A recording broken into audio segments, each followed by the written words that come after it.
नमस्कार मित्रांनो, आता आहे पावसाळा सीजन. पावसाच्या सीजनमध्ये आमच्याकडे असतो रोवणीचा हंगाम. रोवणी म्हटला तर रोवणाऱ्या बायांपुढे कितीही नाक घासा, नाक झिजेल पण बाया काही झिजणार नाही, आपला बाया काही भेटणार नाही. पण मी आहे 10 एकराचा कास्तकार. आज माझ्या शेतात 40 बाया आहेत. 4च बाया आहेत, एक शून्य वाढला दिसतो. अरे हे काय, चक्क आमची पाटलीन रोवत आहे. आज दिवस पश्चिमेकडून उगवला की काय? का म्हणते पाटलीन? फसवल्या.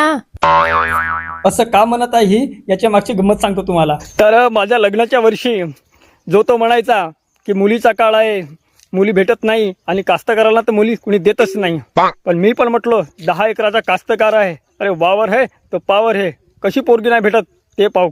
20 मुली बघितलो, 20 पैकी 18 मुलींनी तर माझी कास्तकारी बघून मला नापसंतच केला. आणि दोन उरल्या होत्या, त्यांनी माझ्या कलरवरून मला नापसंत केला.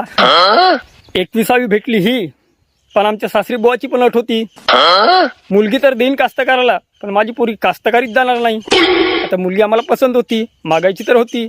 मी पण म्हणालो, मामाजी तुमची मुलगी कास्तकारीतच काय, कास्तकारीच्या धुऱ्यावर सुद्धा जाणार नाही.